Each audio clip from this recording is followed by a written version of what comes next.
When we talk about uncertainty, we instantaneously think about Heisenberg uncertainty principle. But let me tell you a secret that classical waves also shows uncertainty. But Cosmo, what sort of uncertainty?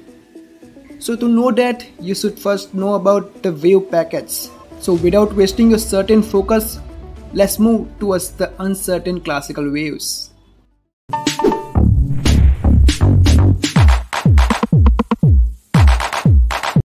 Let's see what actually wave packet is.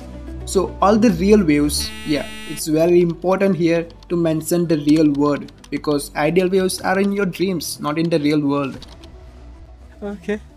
So all the real waves can be represented as a wave packet. And the wave packet is the disturbance that are localized to finite region of the space. And I know you are confused about the disturbance. So let me tell you about the disturbance is that which is responsible for the propagation of the waves. So now you know what actually wave packet is.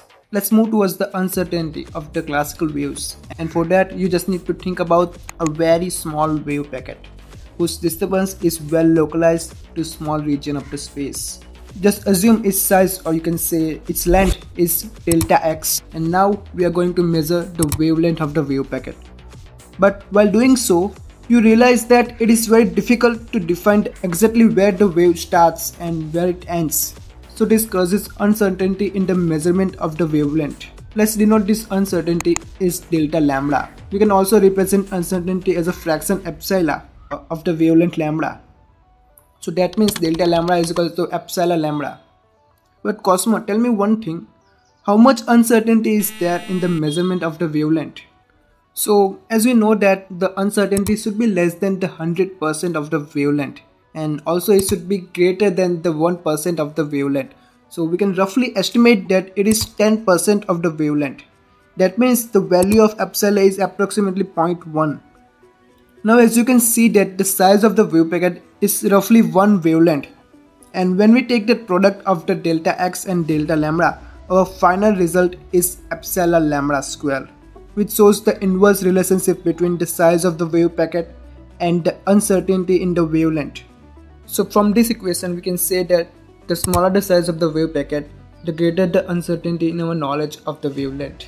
Okay Cosmo, which means if we increase the size of the wave packet, the uncertainty in the measurement of wavelength should decrease. Well, no, it does not help us at all. Let's try to understand this. Suppose you have the larger wave packet which has the same wavelength as before, and this wave packet contains n cycles of the wavelength. So we can say that its size is n lambda. Now when you try to measure its wavelength, you still find the same uncertainty in the measurement of the wavelength because the size of the wavelength is still the same as it was before, which still creates confusion about the starting and ending position of the wavelength. However, one thing you can do is that you can measure the wavelength of the all n cycles and then take the average, and then the uncertainty in the wavelength becomes like this. And when you find the product of delta x and delta lambda, you will see that the answer is still same as it was before.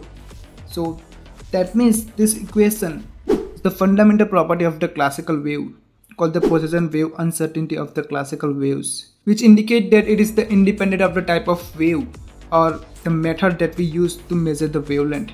Means whatever the method we use to measure the wavelength, the results remains the same as it was before.